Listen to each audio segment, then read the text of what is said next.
Association, known as SWL, and it is my absolute pleasure to extend a warm welcome to each and every one of you. We're excited to have you here tonight as we come together to engage in this important event for our community. An event of this magnitude is the result of collective dedication and hard work. Before we proceed, I would like to express our sincere gratitude to several individuals who have played pivotal roles in making tonight possible. First and foremost, a big thank you to our dedicated SWL officers, Janie Trenish, Amy Shoup, Trish Whitmer, and Michelle Hamilton, whose meticulous preparations have set the stage for this evening's proceedings. We also extend our gratitude to Dr. Perkins for her invaluable assistance with tonight's event, and to Jeff Cameron, who is live streaming this event for the community. Additionally, we want to acknowledge the many SWL staff members and SWL leaders who have lent their support and expertise. Of course, we must also express our appreciation to the candidates who have stepped up to serve our community. Your willingness to take on these crucial roles on our school board is commendable, and we thank you for your commitment to our community's future. As we embark on this journey to learn more about the candidates who aspire to shape the future of our educational system, I'm excited to introduce our moderator for the evening, Mr. Marty Dahlman.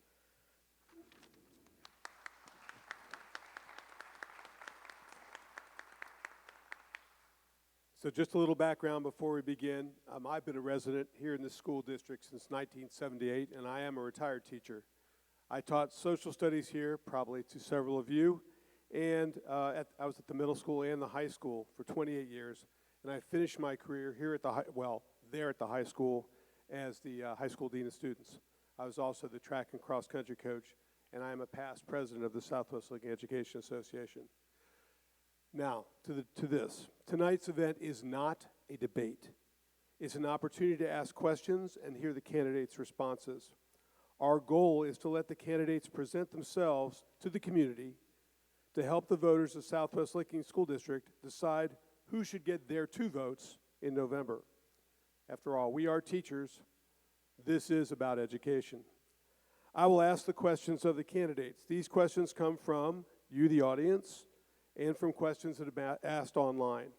Since oftentimes there were several questions that asked the same topic, we've combined some, and the questions are to all 5 candidates, and we'll rotate who answers alphabetically. If a question is directed to a specific candidate, that candidate will answer first, and the other candidates will also then be given the opportunity to respond as well. Everybody will get their shot at every question. With 5 candidates, we may get 10 questions done, we may get more, we'll just see how it goes. Each candidate will be given 70 seconds to answer. And if you don't think that was a negotiation, it was. With 15 seconds left, I will raise my hand. At the end of the time, I will ring, appropriately, I think, a school bell. If one candidate specifically mentions another candidate by name, I will give the other candidate the 30 seconds to respond. Our goal is to hear what the candidates have to say. I'm asking you, the audience, to give all the candidates respect and allow everyone to hear the answers. Please refrain from applause or other reactions until the end. But right now, I would like to give a round of applause to our candidates here tonight who are stepping up to run for school board.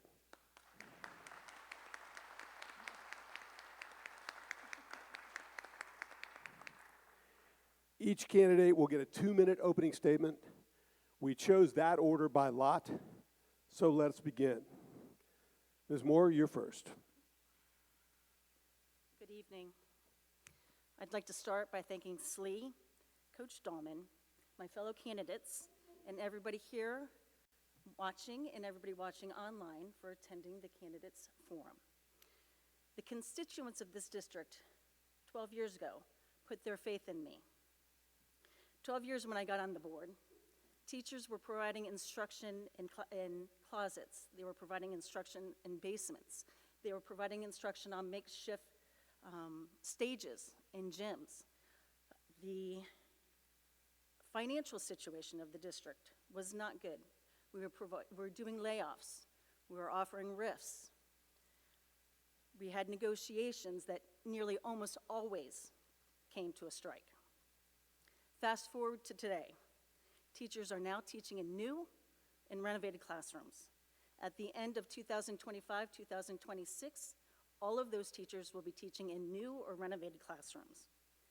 We are fiscally sound. We are building a new elementary building for 800 students without returning to the taxpayers to ask for money. We have passed a bond to build and renovate those schools. We have passed a permanent operating levy for our district.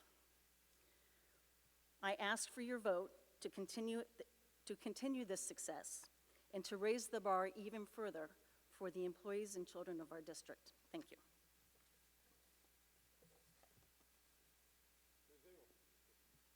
Ms. Engel, excuse me.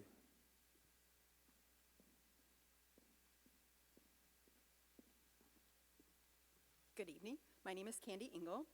I am a current board member and am running for re-election this year. I am a 1990 graduate of Watkins Memorial High School. Mr. Dahlman was, in fact, my 8th grade social studies teacher. I'm married to my husband, Dan, for over 26 years, and I have twin daughters who are 2022 graduates of Watkins. I have parents, a grandparent, brothers, sister-in-law, nieces, and nephew, along with many extended family that were graduates of this district.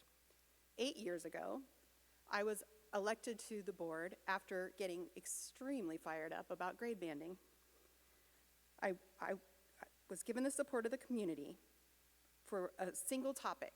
However, I quickly learned there was so much more to every decision and began work to be the best board member I could be. I have continuously worked to improve my knowledge and understanding of how to be a good board member by attending trainings and conferences, and I have decided to run for re-election because we still have more work to do. In the 8 years since I've been on the board, we've increased by almost 1,000 students. With that increase, we've built new buildings, we're renovating buildings. We've, as Mrs. Moore said, she stole my thunder, we are fiscally sound, and we have lots more work to do. We will continue to work well together, and by providing consistency and collaboration, we will continue to improve this district for both our students and our community. Thank you.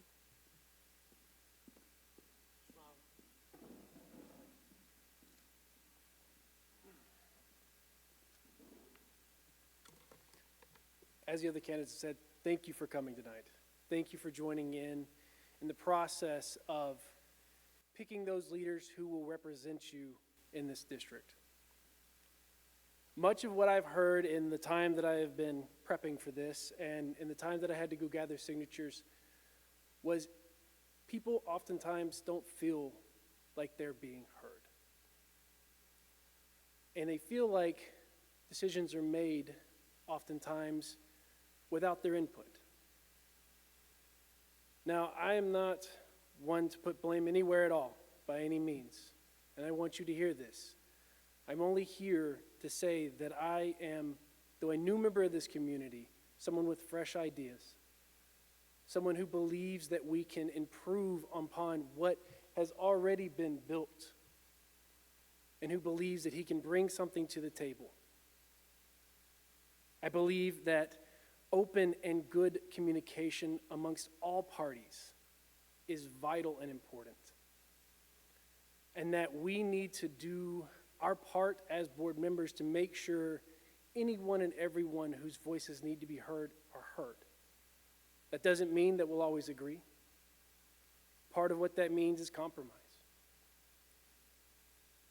And I hope that I can be seen as a person and as an individual who could represent this community in that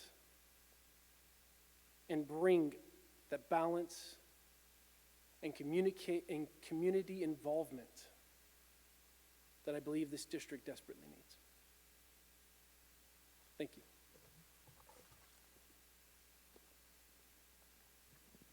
Mr. Ford.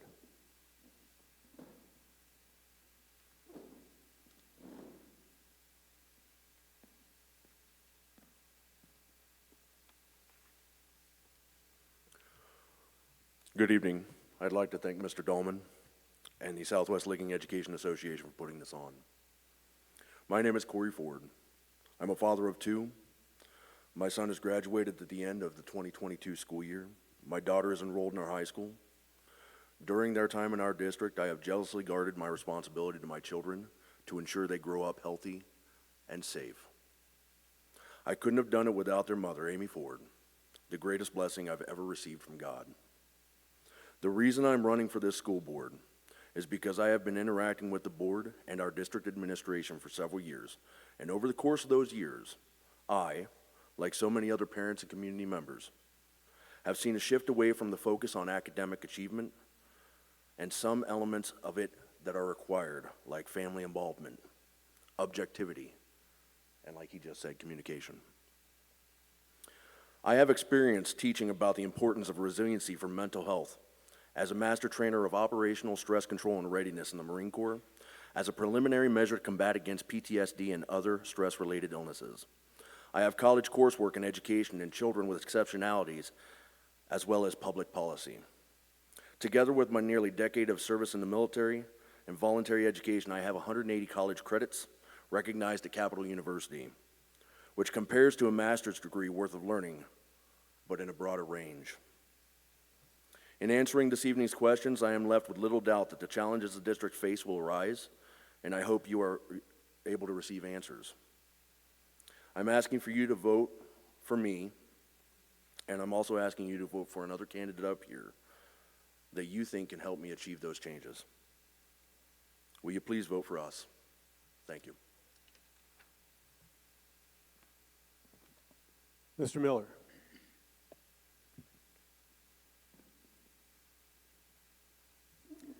Good evening.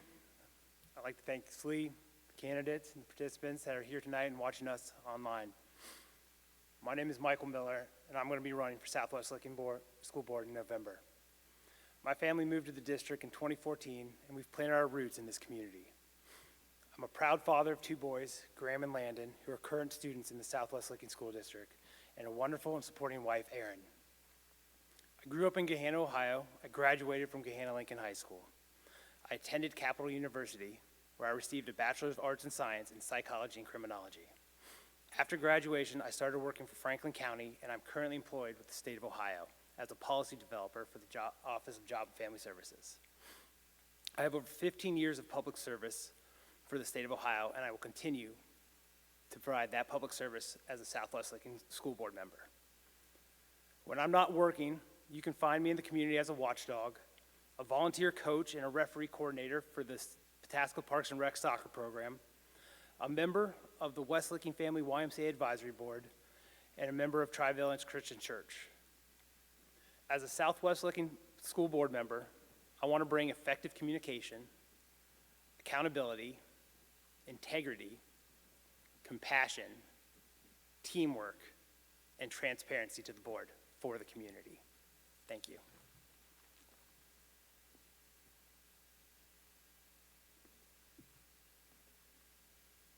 So let's begin the questions.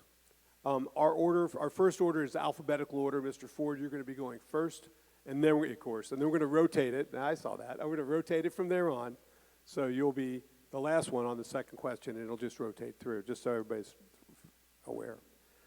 First question is, I've titled this section Motivation, and the question is this. Some of this you've already answered in your speeches, but I'd like you to kind of be a little bit more specific here. Why are you running for the Board of Education? If elected, are there absolute changes to the current district policies that you want to implement? Would you please tell us what your present employment is? Do you have children in the district? How long you've lived here? And what specific experiences or skills you have to help lead the school district? So that's a big question, right? But a lot of it you've already talked about, but go ahead. Yep, so feel free to yell at me if I miss one. You already heard why I'm running.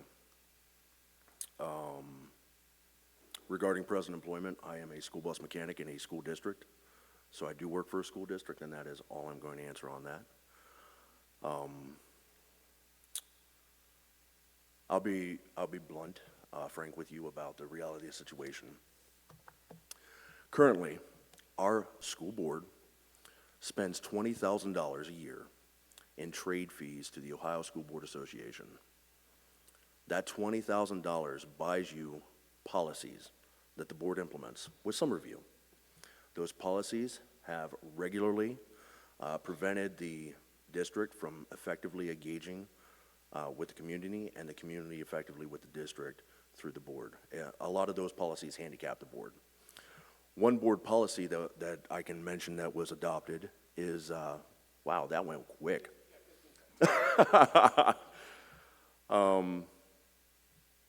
I'll probably mention them later, but yeah, that's a lot of money to spend on hindrances and barriers. Thank you.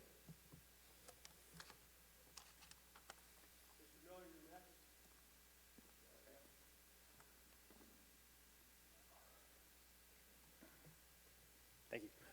So why am I running? Like I said, I'm a public servant at heart. I chose to do that. I work for the people. I've been doing it for 16 years. I want to be that fresh voice, a new voice for our community and for our kids. So as president employee, I work for the state of Ohio. I have 2 kids, Graham and Landon, and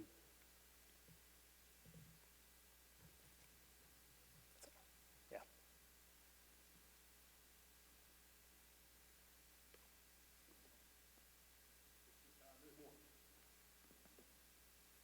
I feel like I'm going to be talking really fast. I have 3 kids in the district. I have 2 freshmen, 1 sophomore. I work as a program management in quality assurance for a company that represents providers that work with people with disabilities. Why am I running for the board? I believe in this board. I believe in the teachers that work here. I believe the staff that work here. And I believe that we can provide the best education for our children with the people on the board that are currently on the board. I'm trying to think of the other parts of the question. Policy. Policies are majorly ground in law. So there's a lot of policy that the board can't typically change. If there's something that we do have wiggle room, there's a policy group that meets and looks at those policies to review to see if they're appropriate or not. It's important to know that we follow the law and we can't come in with our own personal agenda and try to change laws and get the school in trouble. I get the 5 minutes. Thank you. That's really a short time. I didn't think I'd use it all. Okay. Yes, Bell, okay.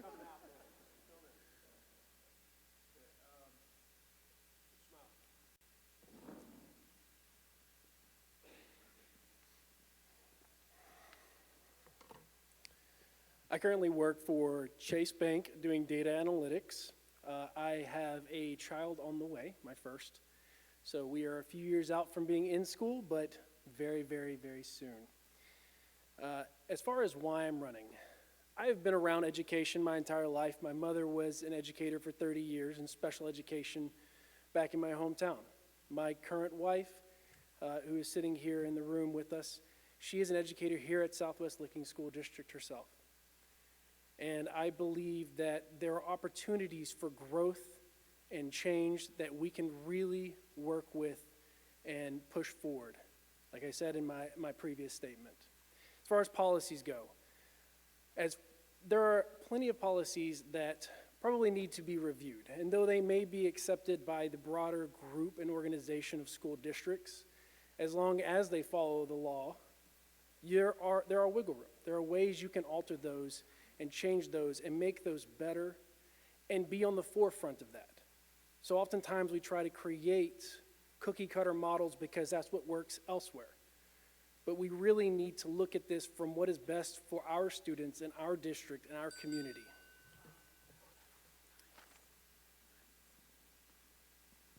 Ms. Engel.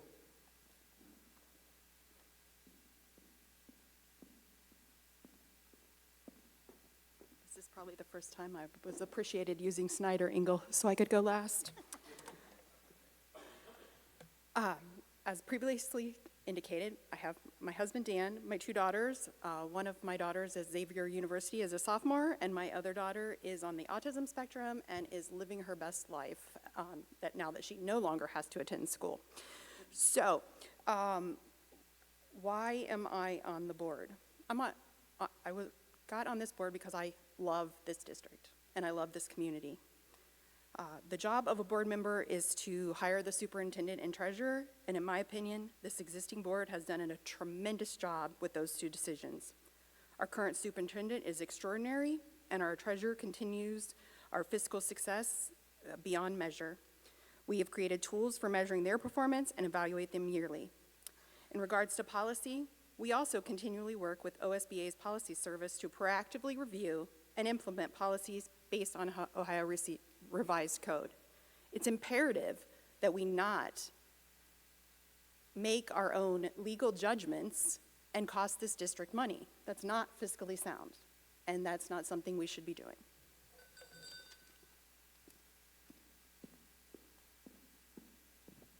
That goes fast. Okay, our next section is about the district's future and teachers. First question is, in Southwest Licking, we have a lot of staff turnover and a need to hire due to growth. Our district borders schools in other counties that pay more than we do. Given that staff salaries are the largest line item in the district budget, how will you address the need to increase salaries to recruit and keep the best teaching staff possible? Second part of that is, will you commit to ensure that our teaching salaries remain competitive? And Mr. Miller, you are first on this round.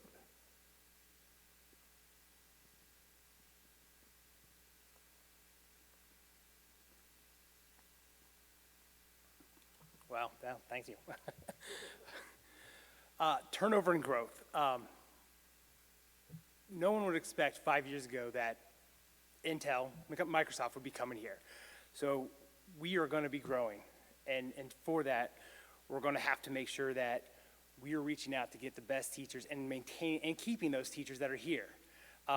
Something that I'd like to do, and salary always is the biggest point, sticking point. And I think being competitive with other districts in here near us, and so we're retaining our teachers is very important, something we have to do. But something else I want to look at is, besides salary, what are our teachers looking for that will keep them there? We know salary is the big point, but what else can we do? And I'd like to meet with teachers and talk with them and say, hey, what other things as a board can we do to maintain, to keep you here?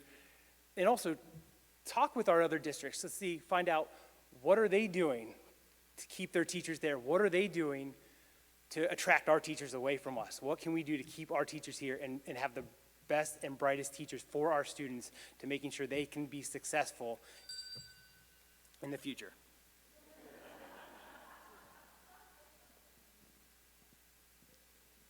Ms. Moore.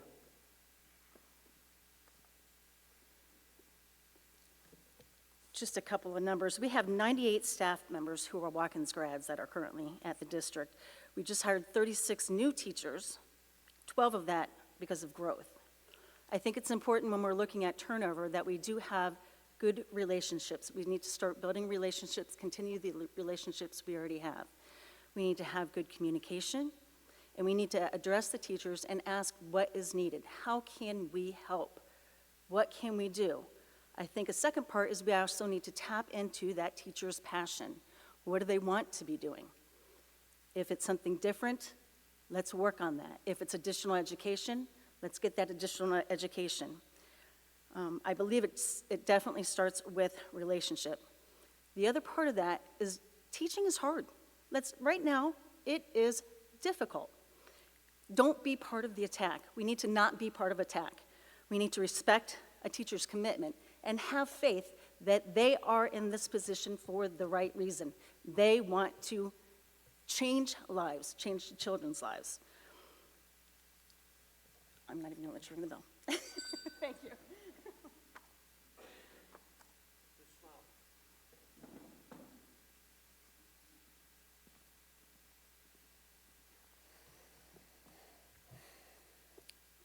First and foremost, when you're dealing with salary and you're dealing with turnover and growth, one of the biggest things it comes down to is benefits. It's actually not necessarily always about the money. I know for myself in particular, I make fairly good wages, but at the end of the day, the reason why I strive to do well in my job It's because of the perks, the side bits, the little pieces that are fit together to make my job easier, better, and more efficient. I believe in order to fix a turnover issue, to increase growth, to bring in the best people, you have to be on the forefront of that. You have to look to say what matters to you. Is it continuing education and making sure that that's done properly? Is it, additional time? Is it the ability to leave and go and do that training in the middle of the school year that's going to be a massive benefit, and getting to choose those things? What are the bits and pieces that we can put together as a school board and provide you? Thank you.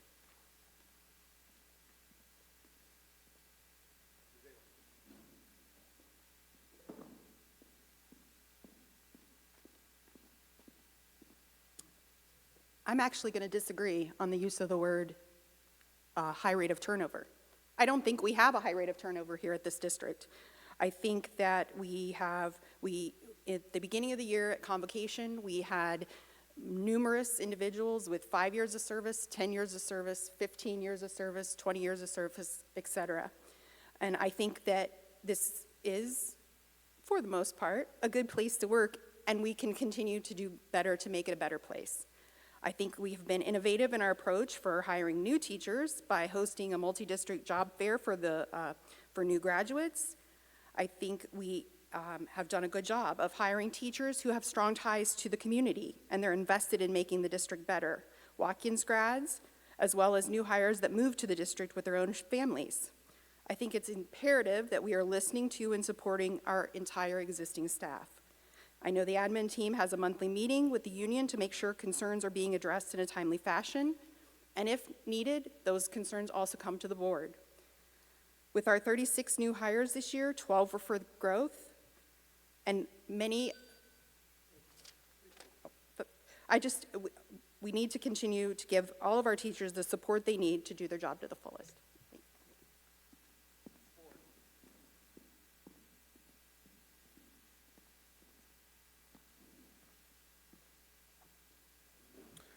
Thank you. I like going last. Much, much better.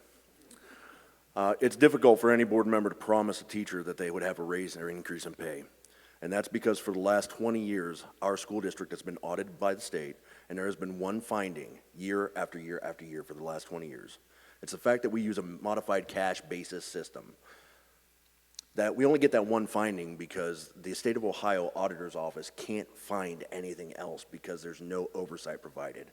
And that modified cash basis is what our current school board uses to approve spending. There's no oversight. There isn't. Now, it's required by law that we switch over to generally accepted accounting practices, which would provide that oversight. But we have one reason that is always given for the last 20 years on why we haven't. It's too expensive and it takes too long. I'm sorry to say that the longer we wait, it's not going to get any cheaper and it's not going to get any faster. So any board member that wants to stand up here and promise that we can give more pay or more benefits, they don't know because we don't know what's on the books because there's no oversight. Thank you.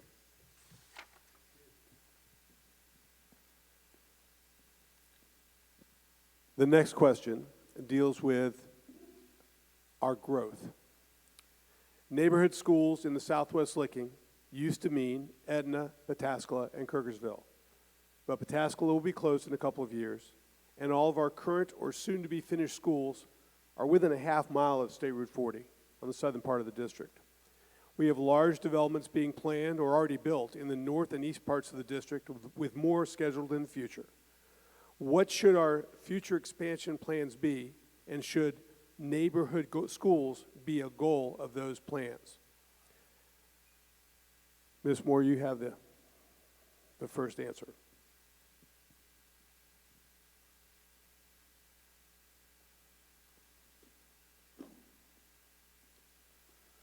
You will probably hear this little bit of information twice. If I'm guessing another question is going to come up. This is my biggest concern, is the growth. We have almost 700 units that will be built in Etna just in Etna. We're not talking about Pataskala, we're not talking about Harrison. Harrison has a long way to go. We've worked with the local government entities to discuss when developers come in, can they reserve some land for a school? At one point, we did have land over back on York, but they rezoned it back to ag. I absolutely do think that we need to start looking towards the east, Granville-ish area for a different school, an additional school. I do think that neighborhood schools is the best benefit for the kids. I think that way we have the buses going in, we know each other, mom and dad can't get to school to pick somebody up, and they know their neighbor goes to the same school, they can rush there and get their kid too. I do think that we need to continue to discuss with local governmental entities the effect that growth is having on the district. I got the bell. If we can't communicate that, if they're not gonna understand. That's what I was gonna go with. If we can't get what is available to us through those governmental entities, it's gonna come to the taxpayers, and we'll have to go to the taxpayers to ask for additional funds. Thank you. Mr. Smiley.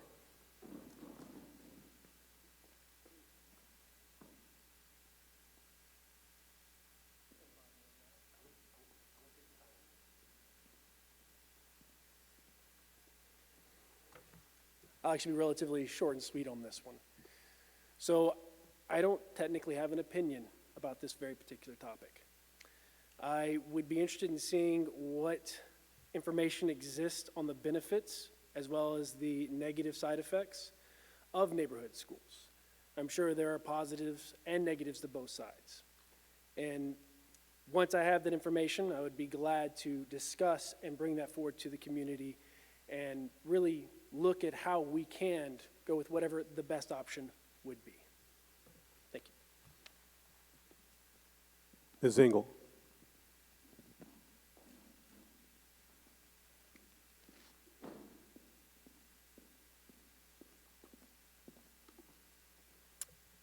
Based on my earlier response about grade banding being my key topic for getting on the board, yeah, I believe that neighborhood schools are still important, particularly at the K-3 level. I think that we are trying to do what we can do to drop neighborhood schools where we need them.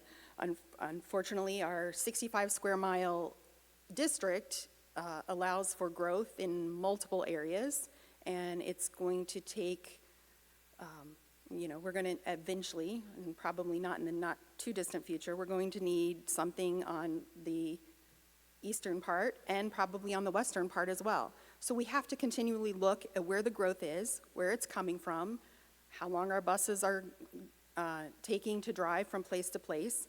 And I think that our district has been doing this with our cooperative strategies reports that we have been using every year, and we will continue to do so, and we will make the best decisions that we can based on that information as well as input from our local governments and so forth. Mr. Ford.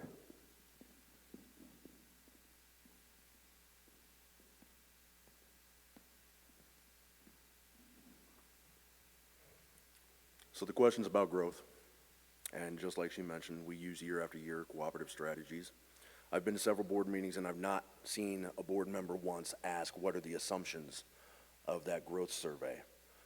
When you do a 5-year forecast or when you do a population growth survey, there are assumptions built in and those have to be disclosed. I will be putting in a public records request for them. I don't know what they are now, but I do know that we had no FCC population growth survey. We also had I believe a business first population growth survey that was done at the same time that did show that our district was growing, but not at the rate of this company out of Irvine, California. And I do question how often this company out of Irvine, California projects the growth of student population to go up. So I've got a lot of questions for that. Now I have pulled the CUP report that is at the state level, and it shows our average daily membership, and that has changed from 4,200 to 4,500 from 2017 to 2022. I do concede that we have a lot of room for growth, but if nobody's selling farmland to build developments, then it's not coming. We need those answers. I'll help get them. Mr. Miller.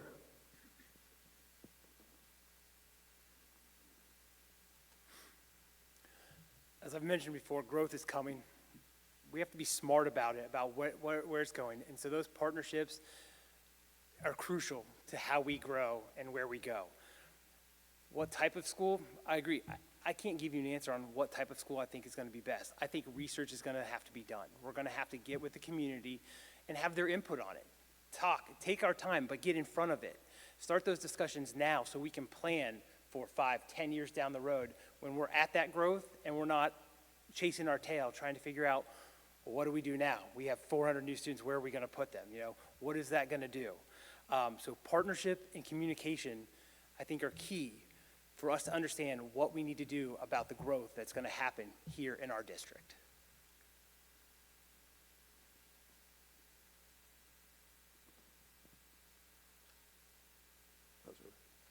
Our next question then, and our last question on district futures and teachers. Southwest Licking has an increasing racial and culturally diverse student population with a far less diverse staff. Two parts to this. Should the district alter its hiring practices to increase staff diversity, and/or should the district do more to support our diverse student population? Mr. Smiley, you're first on this one.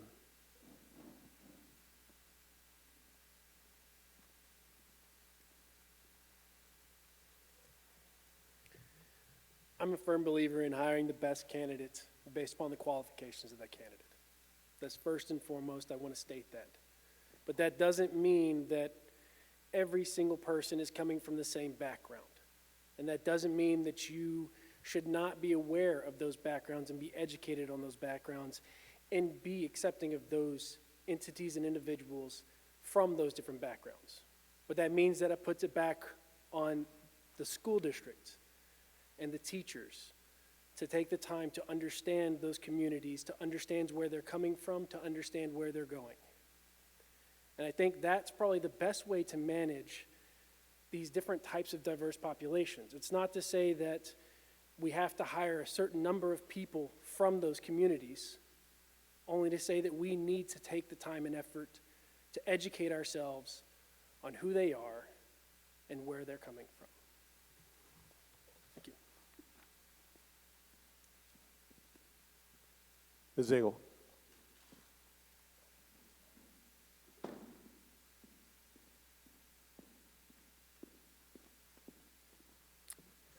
Yeah, I would agree with Mr. Smiley on this. I believe that we should always hire the best and the brightest that we can find. As far as more support, absolutely. We should always give more support to any child that needs it. So whether that is a gifted student, a special ed student, a student with culturally diverse background, absolutely. We should do more. We should do as much as we can. We have, at this district, we have increased in our Nepali population, and we added a translator for the parents. I believe we also have some early intervention information sessions coming up for that same population to make sure that we are getting our kids before the preschool level and as they come into school. So absolutely, should we do more to support kids? Always.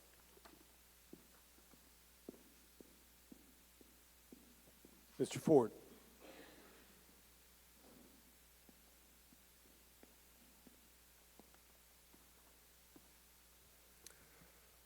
So diversity hiring practices. It depends on what we mean by diversity.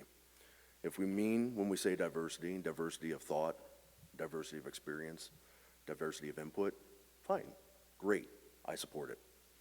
But if we're using the social justice warrior definition of diversity, which is diversity of skin color, diversity of identity, those definitions of diversity are grounded in bigotry. And the Supreme Court ruled in Harvard and Yale admissions practices that race-based enrollment was discriminatory in nature. Many commented that hiring people based on those similar lines that's also discriminatory in nature. And I think it's doing a great disservice to our students, putting us at legal risk and legal jeopardy, but I promise you it will probably be supported by the Ohio School Board Association and their attorneys. Thank you. Mr. Miller.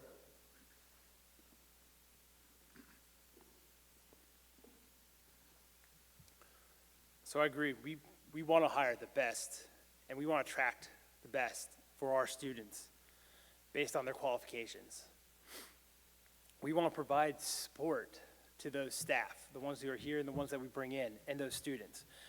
We want to partner. We want to look to the county, maybe look into the state to see what services are available there that we can use here for our staff and for our students, and piggyback on those and work with our local partners and our state partners to help our students, help our staff reach the diverse populations that are coming to our district.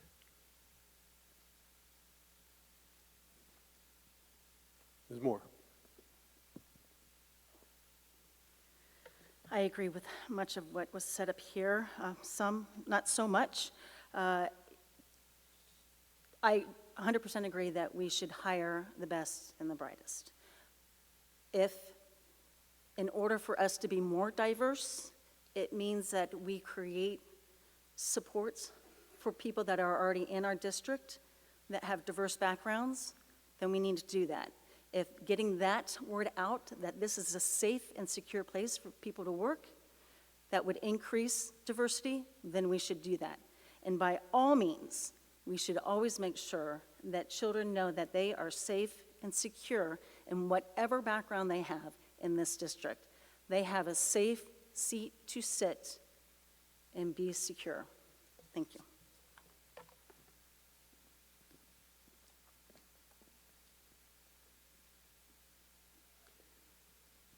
Changing to curriculum. First question is about special education. What do you think it means for special education students to be supported in the least restrictive environment? That's a part of free and appropriate education that's guaranteed by the Federal Individuals with Disability Education Act. So first part of that question is, what do you think it means? Secondly, what philosophy do you have when it comes to servicing those students who qualify for special education services? And third part, what do you think is the greatest challenge at the Southwest Licking Schools regarding special education? So 3 parts to this. What do you think it means for least restrictive environment? What's your philosophy when it comes to it? And what do you think is the greatest challenge we have here at Southwest Licking? And Ms. Engel, you are first on this one.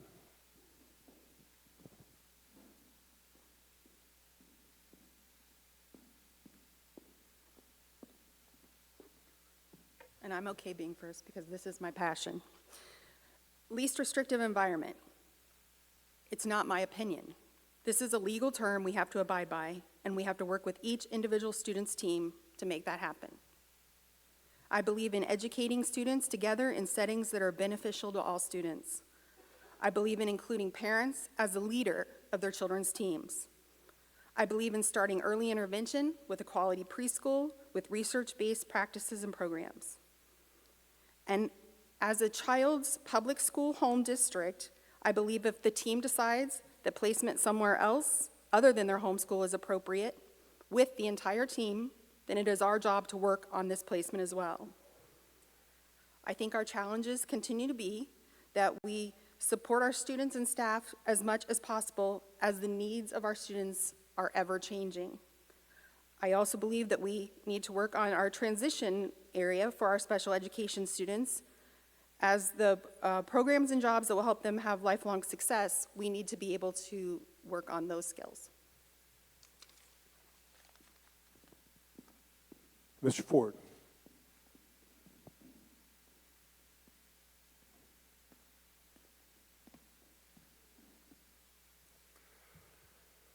So in my introduction, I did mention that I had some college coursework in children with exceptionalities that involved children with special needs as well as advanced students. She's right. Least restrictive environment means mainstreaming students, getting them involved with the rest of the students that are not special needs as often as possible. That is not up to me. That's not a choice that I make. That is federal law, and we are required to abide by it. There are many ways to abide by federal law. As long as we do that, my A in college doesn't really matter. That is a very detailed question that I would have to defer to the subject matter experts, the educators and the administrators for. Of course, I would still perform my oversight. Regarding my philosophy, teaching students like that, my philosophy is that every student has a capacity for growth and change, regardless of their ability that you may perceive. And every child deserves to be educated. Thank you. Mr. Miller.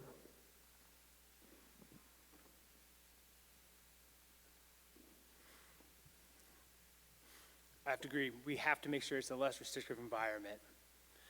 We have to work as a team for the benefit of the student, and that's part of a constant communication between the team, the parents, the student, and all of the team. Every student does have a right to education, and we have to ensure that all of our students are getting the education here in our district. As our needs get greater with growth that happens, we need to make sure that we support our team from the board and from the administrative level, and we support those students to make sure that everything that they need is being provided to them by our district. Ms. Moore. My philosophy is inclusion, inclusion, inclusion. I've mentioned in the past, I've worked in the field of developmental disabilities for over 25 years, and we've pushed for that for years, and we will still continue to push for that. Do kids belong in classrooms with their peers? Absolutely.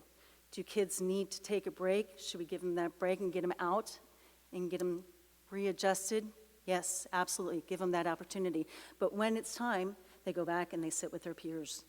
I think the biggest challenge right now is finding staff and making sure we keep staff there. I think the changing needs of our students is significant. I think working in those classrooms is incredibly difficult. So I think one of the biggest things we need to do is make sure that we have adequate supports in that classroom for those teachers that are working with their students. I also want to say that I think parent involvement and team involvement is critical. And we need to support teachers in reaching out to parents and encouraging parents to be part of that team. Thank you. Mr. Smiley.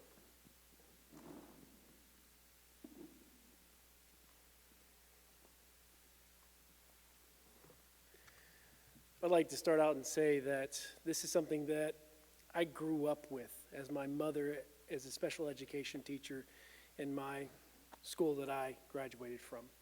I spent day in and day out going to that classroom in the afternoons and seeing my mother work.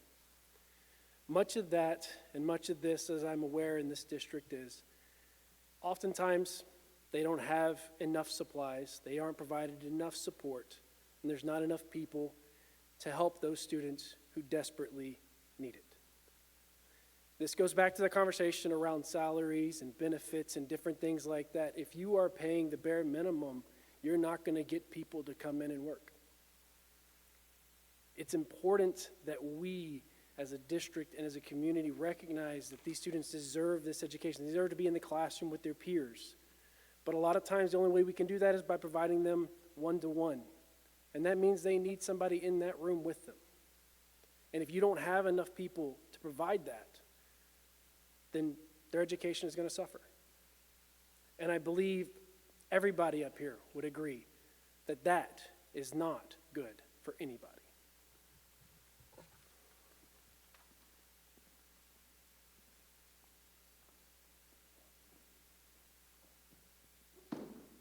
Okay, that's right, we're good. Okay, just checking.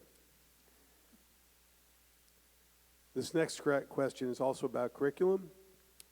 What value do you place on intellectual freedom for teachers? Do you believe that a parent should determine what students read or students learn who are not their own kids? Our current policy permits any parent to request an alternative assignment for their child. Do you support this policy, or would you want to change it? If so, what would you propose?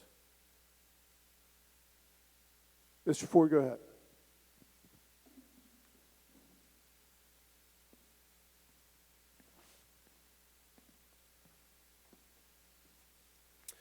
Thank you. So there's a couple ways to address this. One of the reasons why parents often have issues with curriculum is because there's very little transparency. There are a lot of curriculum developers that claim that their curriculum is proprietary, and then they sell it to a local education activity that is a public body like this, and then they want to have special passwords and charge per person that looks at it. And so then the district just turns around and doesn't necessarily want to be transparent with it because they have to pay extra fees for the licensing for the curriculum. So I would work towards dealing with companies or causing companies that do business with the school district to have an open curriculum because they're doing it with a public body. It should be open for inspection for parents to see. The other thing is you can't usurp the 14th Amendment of the Constitution that says that parents have the right to direct the upbringing and development of their own children. So we need to accommodate for that per the law. Thank you.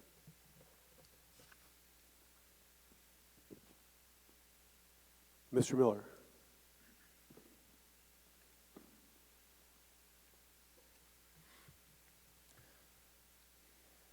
I believe we need to give the teachers the ability to teach the students. That's what they went to school for. That's what we hire them for. We need to trust them and give them the ability to do that. Policy to let parents choose. I'm a policy developer for my job. So for me, we need to look at that and we need to have discussions about that. Should a parent do that? A parent has a right to do that. We can't take that away from them. The school has the ability to have a list of readings or a list of course material based on the state. We then have the opportunity as a school to determine what the teachers do and do not teach. Do we want to hold teachers back from things? I think that's a discussion we need to have with our teachers, with our administrations, with our parents. Bring people into the discussion to figure out, again, what is best for our students and our staff here in the district. Ms. Moore.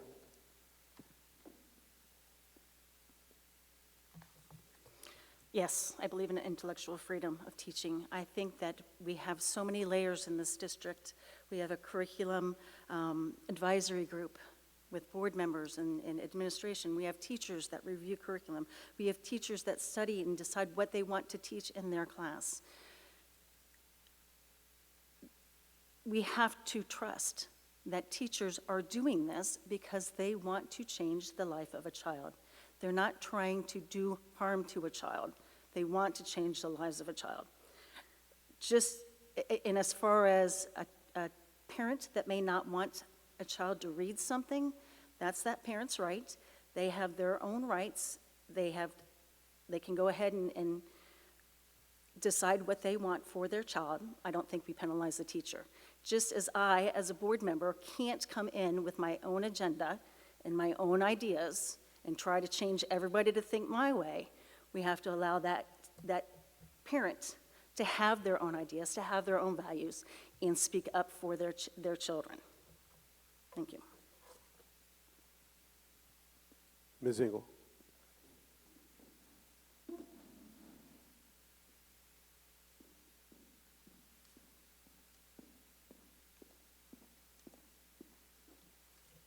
Yes, I do believe in intellectual freedom for our teachers.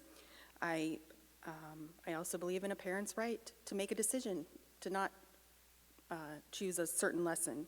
However, I also believe that parental rights has become a media buzzword in the hopes of politicizing us against one another. I do not believe there's a place for partisan politics as part of a school board, as being a school board member. The policies that we follow want parents and caregivers to be an integral part of a child's team with their teacher, and I respect both of those. We must follow policies dictated by Ohio Revised Code, and by doing so, we're fiscally responsible. Teachers should have the freedom to teach, and parents should have the right to choose.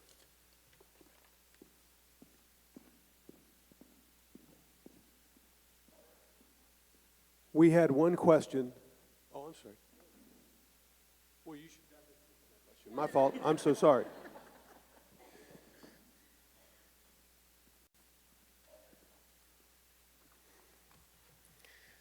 So first and foremost, I agree that parents should have the right to say that they don't agree with something their child is going to learn. I agree with that statement, with a caveat that says we can't punish the teachers and we can only go so far in providing an alternative. And when you do that, so oftentimes it falls back to the educator to make the decisions, to have to take the extra time, to make the changes, to completely revise their entire plan of education. And so as a district, though I agree with the right to choose for your own child, you have to make sure that you put in place supports for those teachers who are going to have to do that. And that may mean additional time, that may need additional staff for those rooms where that happens. They may need additional planning periods to make that manage. But I believe that that is something that we as a district need to make sure and fulfill so we don't put that burden on them outside of the classroom where they're already overburdened. Thank you, and my apologies. Of all the questions we got, we had one question that was directed at a single candidate, and he and I have discussed it. He wants to answer this question, and I'm going to read it to him. Other candidates, you absolutely have the right to respond, just as we have on the other questions. The question is for Mr. Ford, and as I said, other candidates may respond as well. There are concerns about social media posts that Mr. Ford made in the recent past, specifically one stating, well, that's not good. Hold on, I would hold you in suspense for just a moment.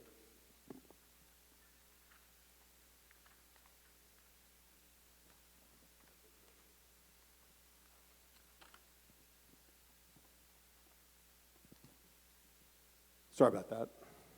There's questions, it's for Mr. Ford and other candidates who can respond afterwards. There are concerns about social media posts you've made in the past, specifically one stating teachers work at most 40 hours a week, 9 months a year, and another stating your opposition to social emotional learning standards that are mandated by the State Department of Education.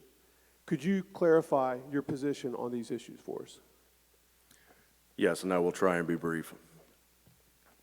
When you put your opinions out there online and let everybody see them, sometimes you get in the danger of being called to answer and respond to them. So I'm an open book. You can look all over Facebook and see exactly what I believe, not just tonight. Thank you.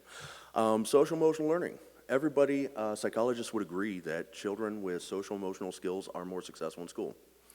Unfortunately, CASEL, the Collaborative Association of Social Emotional Learning, and all of their programs for SEL never demonstrated that they produce those skills. And the last thing that I'm going to do is I'm going to finish that quote so that you guys can know what my open letter to teachers said. And you can ring the bell whenever I'm done. Saying see you tomorrow is not the same as my kiss goodnights and tuck-ins. You claim every child is special, but treat mine like every other with your evidence-based practices. Developed by experimenting on kids that were not mine, longitudinal studies, a term not found in most sociology textbooks, may not mean much to someone who interacts with my child for a year or two, but I hope you can see why it matters to me and my family. I did not decide to raise a child so that society could shape a political activist that dispenses with a pride for their country, a hope for their Christ, or a love for their mother and a respect for their father. Long after they leave your classroom, they will have lives of their own. Hopefully they will adopt their own values and worldview. Hopefully it will help them raise their families. If not, I, not you, will be there to co-sign on their first car note, walk them down the aisle, babysit my grandbabies, and lastly, look down on them from heaven. It will not be the evidence-based practices. Thank you. It will not be the evidence-based practices, sociologists, child development professionals, or you that will do any of that.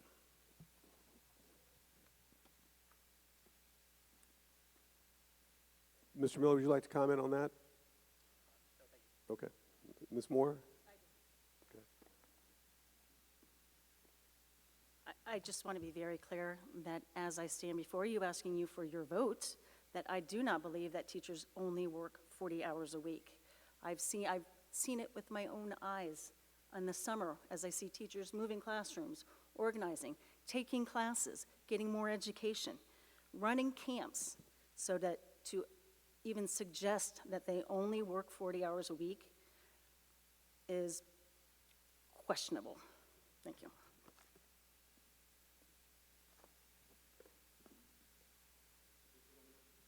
Ms. Engel, then Mr. Swan. Okay. Ms. Engel, go ahead.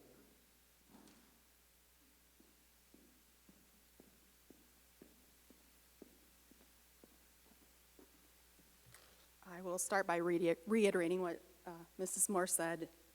40 hours a week and 9 months a year. I see the cars at 10 o'clock at night outside elementary school as I drive home. I see cars at camps, football games, musical practices, and we all know that the teachers of this district give way more than 40 hours a week for 9 months of the year.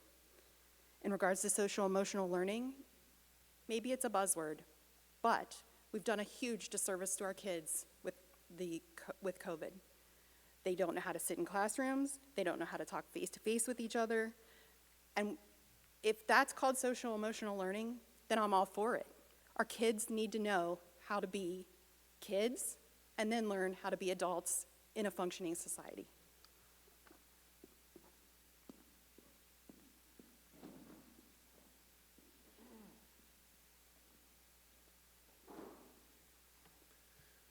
Though I didn't get to hear the full context of that statement previously, I will say this as the husband of a teacher and educator in this district.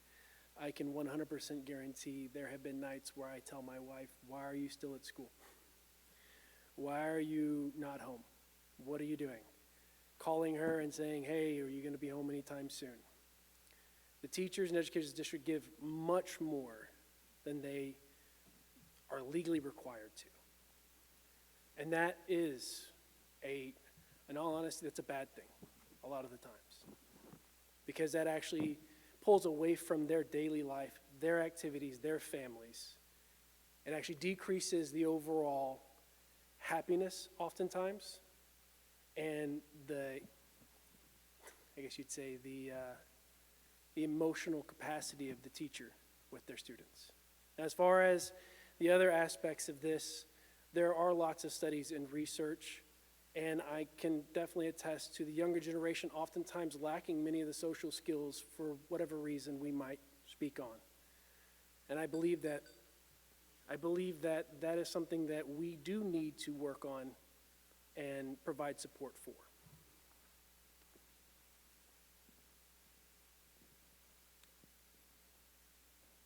All right, we are now going to the school board itself. And 2 and 3 or 3 questions depending on how much time we have left. The first one we'll go to, and actually just to get online again, we're back to Miller, Moore, Smiley, Engel, Ford on this list. So just I know I've got you wondering when the cards are going to drop, right? So there seems to be a lot of decisions made by the school board without the input of the community or staff. If you are elected to the school board, will you pledge transparency in decisions made for the district? Also, how will you involve the staff and community in those decisions? And Mr. Miller, you have the first.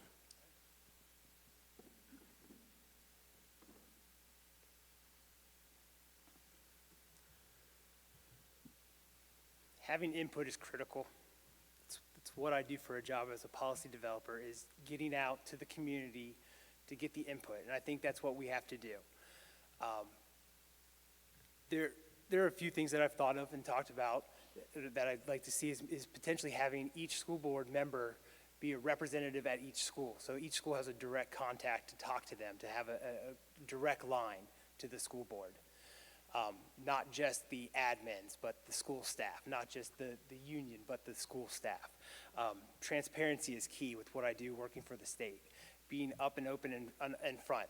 You know, I've been in front of legislators, I've been in front of the governor, talking to them about policy and getting their input. And you have to have open communication. You have to have those public forums. You have to have input from the community, from the staff, because that's how you get the policy to what's going to work. Without that, without being transparent, you're going to lose the support of your staff, and I can't do that. I'm going to be open, I'm going to be honest, I'm going to be upfront, I'm going to let you know, and I want to hear from you.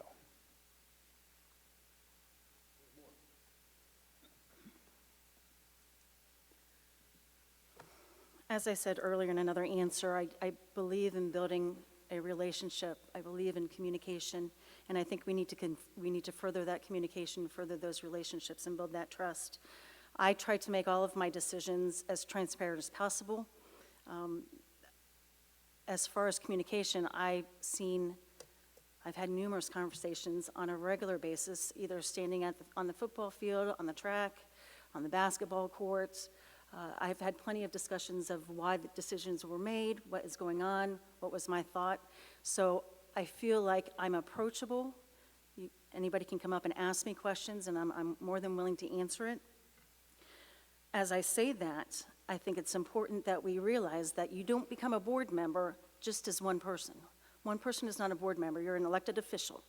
So the only time we were a board member is when we are in a public meeting and we have a quorum. I cannot go and say, this is the decision we're going to make.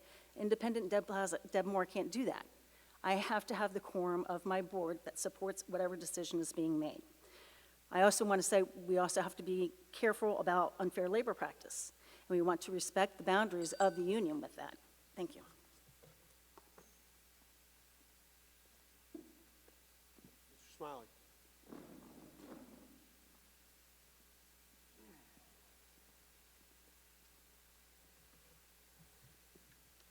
If you want to build trust, you have to communicate. As it stands right now, I've heard in my communications with the people of this community that there is oftentimes a lack of trust. I can speak from firsthand that I have watched many of the board meetings, been to some of the board meetings, and even as they're going through different things on their docket, making decisions and doing things, I'm like, what does that actually mean? What does that imply? What did that actually affect long term? There's oftentimes no discussion. There's no open forum about it. It's just, we're going to make decisions made, yes, no. That doesn't build trust, because then after the fact you find out that, oh, we made this decision on Thursday, we put it out there on Wednesday, or whenever they actually put it out there, and at that point in time, it creates problems. Now, I believe that there's a lot of ways you can do this. There's both electronic ways, but there's also a lot of in-person, and I actually agree with Mr. Miller that putting somebody who can be reached by all members is vital importance for us to understand what is the need and what is the understanding of those community members. Ms. Engel, and then Mr. Ford. Yeah.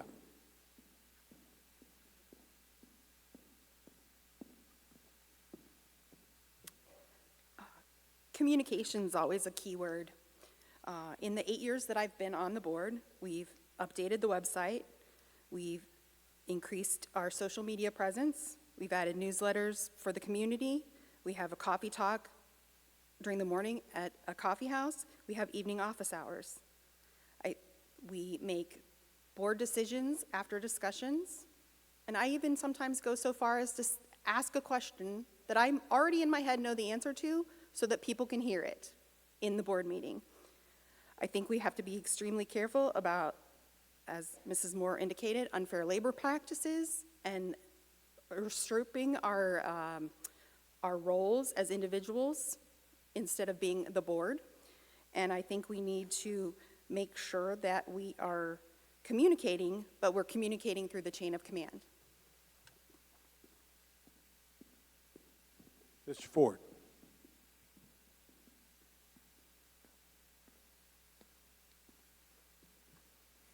Thank you. Communication and transparency. I don't know how many of you have ever tried to email a board member, but the board members have a LACA email address, LACA.org. LACA stands for Looking Area Computer Association. The governing board is comprised of 18 or 15 superintendents of the district. So just so all the citizens are clear here, if you want to email your elected board representative, you have to go through a computer system that is managed by the people that are hired by your board. Doesn't make a lot of sense. Speaking of transparency, here's how transparent it gets. When you email an idea to your board member, they respond and tell you that the board is not allowed to accept suggestions from the citizenry. Or in the case of preparing for tonight, I sent out a survey and was told that there's a policy preventing teachers and administrators from talking to candidates. So we do have to work on transparency. And I'll end it there. Thank you.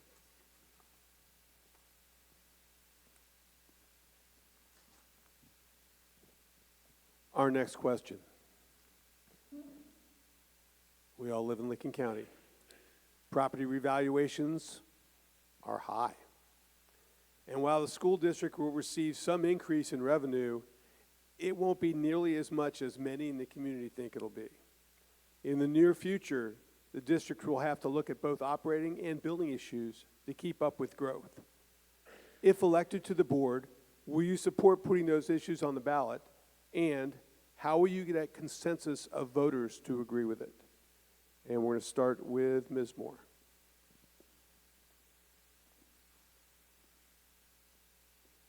Will I support 100%? Absolutely. It's going to be for the betterment of our community and for our kids.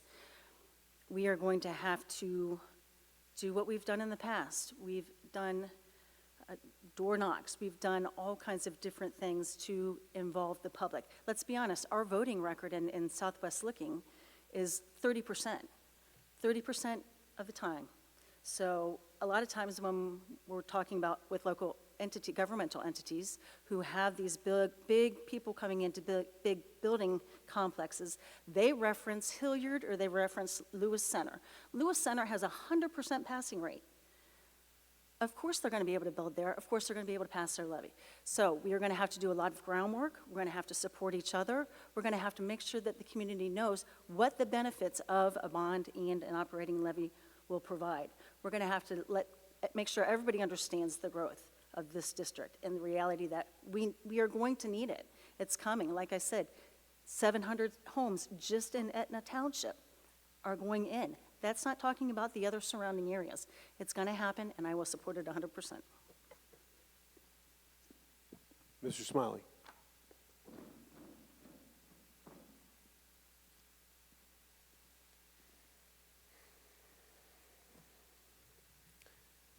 It's a reality we're going to have to do this. We'll have to increase with levies, bonds, whatever the means and ways it are.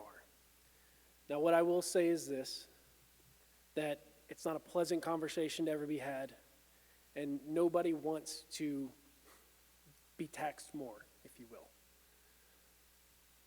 But part of that is making sure that your community understands exactly what they're getting, exactly what you're going to do, how you're going to do it, and over-explaining if you have to. Yes, it's going to bring up questions. Yes, it's going to be harder to get it to go because people are going to say, well, why do you need that? Why do you need this? Why is this going here? But in those conversations, trusting that the community as a whole will take the time to understand and compromise, and you can build that relationship and trust, because people won't vote for these if they don't trust that you're going to do what you say. They won't. I heard it firsthand from one of the community members I spoke to. So I think that right there is the biggest and most important part of this.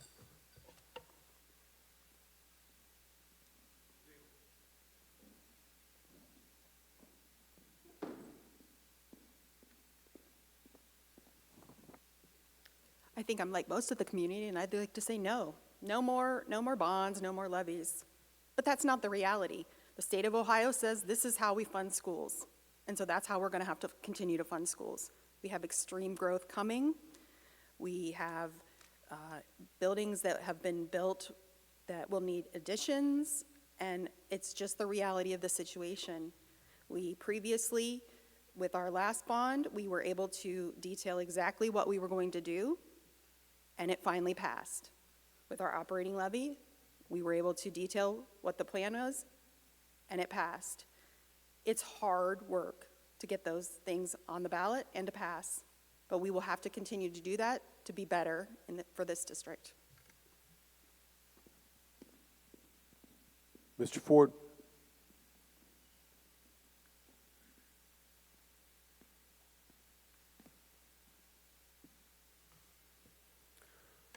So I already spoke about growth regarding going to the citizens and asking for a levy, an operating levy. I also already spoke this evening about our financial situation, how there's very, very little actual oversight from the board. When we're spending $20,000 on trade organizations for board members, but teachers are buying supplies for their classrooms, that's a problem. When we're paying 100% of the retirement of some higher administrators, and we have parents paying for classes that are general education classes, science, math, that's a problem. We need to get our finances right first. Before we go to the community and ask for a whole bunch of money, we have state report cards that are coming out in the next couple days. Last year, our state report card showed that 70% of our college-bound seniors taking college entrance tests had to remediate to pass them. That means that 70% of our high school seniors have to take below college level courses before they start their college work in college. We need to get our finances right first. Thank you. And Mr. Miller?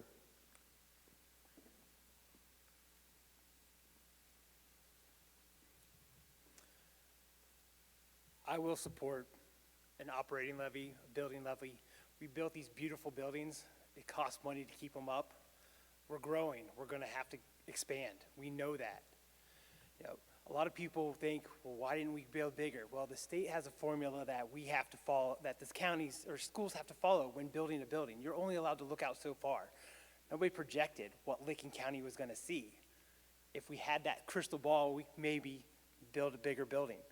But we didn't have that at that time. So are we going to have to go to the community and do that? We are. But I think, like I've said, being transparent, being open, and working with the community and explaining what's going on, being with them, being out there, doing the work, boots on the ground, getting out there and letting them know this is what we're going to be spending that money on, letting them know it's going for the community, it's going for the kids, it's going to the staff. Without that, we're going to lose the trust of the community. Thank you.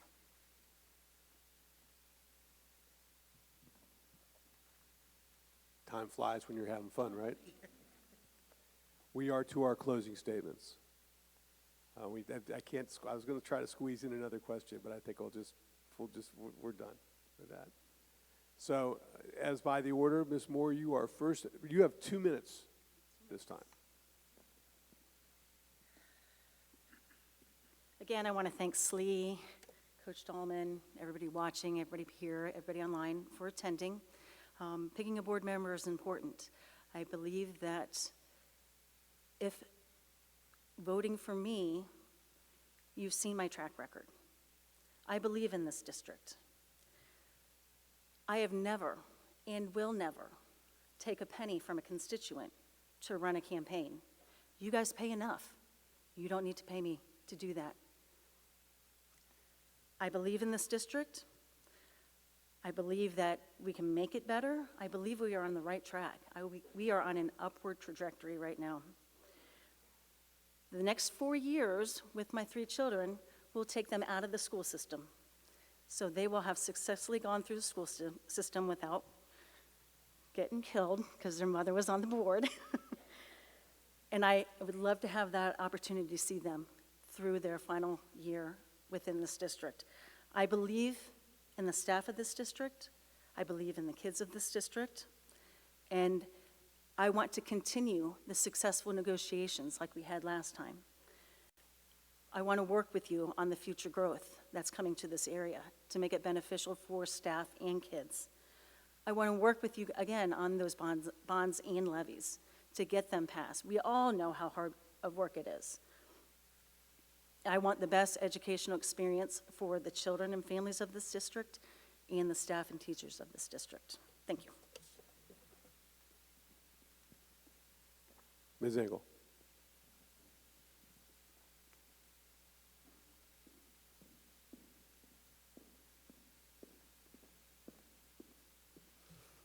Thank you to SLE for the opportunity to speak tonight. Thank you to Mr. Dahlman for moderating.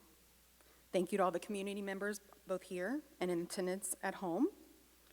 We have made exceptional progress in the last 8 years. During my time on the board, we have added almost 1,000 students, we have built new buildings, we have renovated existing buildings, we've added athletic fields, and we've improved grounds. All things that I am exceptionally proud of. I am proud of this district every day. I am proud of the students, I am proud of the staff, I'm proud of the board and the work that we have done. I would like to continue that service for you. Thank you. Mr. Smiley.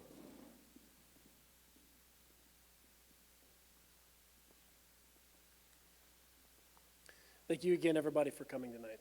And for those that are watching at home, thank you for taking the time to join us online.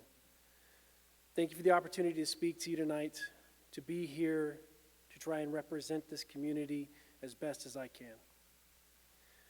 I want you to know that we've discussed a lot of things, there's a lot of information, and there's a lot of information that I honestly can tell you I don't know. But I look forward to learning, to growing, to building, to engaging our community, to engaging our teachers, to engaging our administration, to joining this board. I applaud the members of the board as they currently stand, because this is not an easy task to make decisions that affect so many. I believe that I can bring fresh ideas to those individuals, that I can push communication, drive support from those individuals and parties who feel like they're outside. I believe I can be balanced and that I can compromise where needed and work with everyone to make sure that we do what is in the best interest of the children of this district.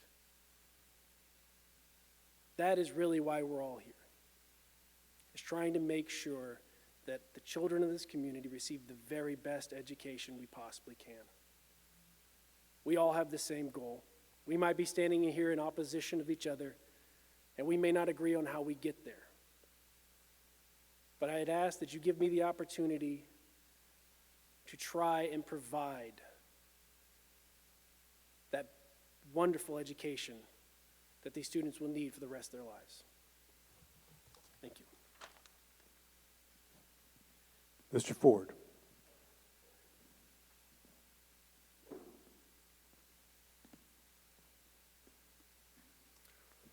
So this one's a little bit off the cuff because I wanted to respond to some things that were spoken about tonight and clear the air. During this last statement of board members, there's talk about academic deficiencies that COVID caused. There's no symptom of COVID that causes that. It was the lockdown policies. It was the learn from home policies. It was the I'm sending your child home and quarantining them whether they have symptoms or not policies. I want to address, again, that question that was asked of me. Hundreds of posts online. They're out there. You can read them. I write regularly about what's going on in the district. That's the worst they can find. Over the last 4 years, there's been 1,110 votes. And of those 1,110 board votes, 1,102 of them were unanimous yays. But there are people that are going to try and convince you that they're going to do something different this time.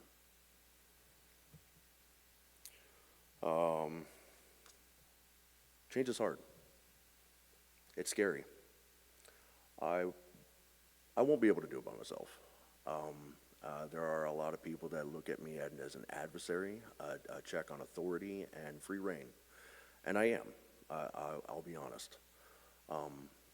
For me to make any changes, I have to get people to agree with me. Does it benefit our students, our communities, our teachers, and our staff to have a single monolithic thought process on the school board? Or should we probably have somebody to give a different perspective? I will provide that perspective. Please vote for me. Thank you. Mr. Miller.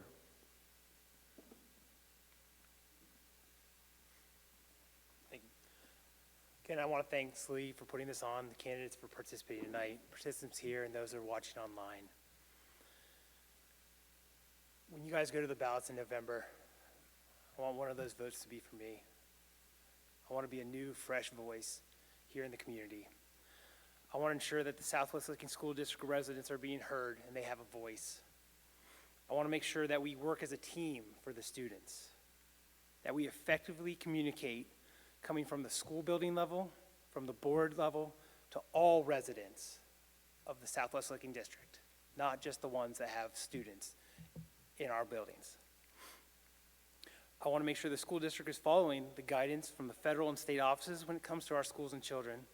And I want to make sure that our district is keeping and attracting the best teachers for our students. Thank you.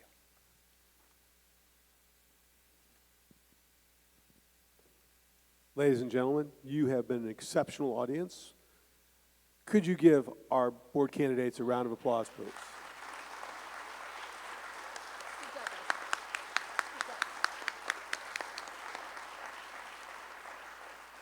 Ms. Ball, would you like me to wrap this up?